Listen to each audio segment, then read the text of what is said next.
Hello दोस्तों, welcome to info vibes. आज की स्टोरी है लकड़हारे की सीख। बहुत समय पहले एक छोटे से गांव में रामू नाम का एक गरीब लेकिन ईमानदार लड़का रहता था। वो हर दिन काम की तलाश में निकलता, पर कई दिनों तक उसे कोई काम नहीं मिला। घर में खाने का कुछ नहीं बचा था। बच्चे भूख से रो रहे थे और रामू की आंखों में बेबसी झलक रही थी। एक दिन गांव के ही एक अमीर साहूकार ने उस पर दया की और कहा, रामू, अगर चाहो तो तुम मेरे लिए जंगल से लकड़ियां काट सकते हो। मैं तुम्हें रोज मेहनताना दूंगा। रामू की आंखों में उम्मीद की चमक लौट आई। उसने धन्यवाद दिया और अगले ही दिन अपनी पुरानी सी कुल्हाड़ी लेकर जंगल की ओर निकल पड़ा।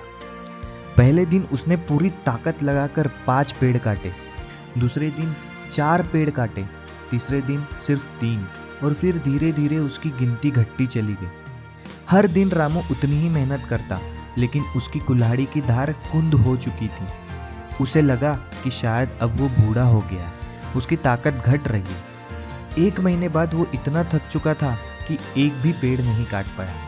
हताश होकर वो जंगल के बीचों बीच एक पुराने बरगद के पेड़ के नीचे बैठ गया।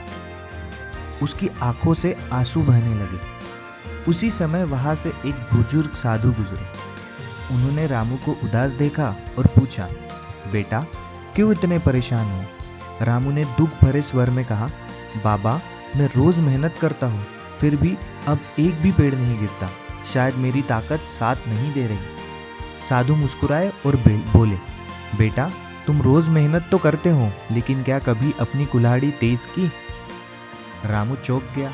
नहीं बाबा, मेरे पास तो इतना समय ही नहीं बचता। मैं तो हर दिन पेड़ काटने में ही लगा रहता हूँ।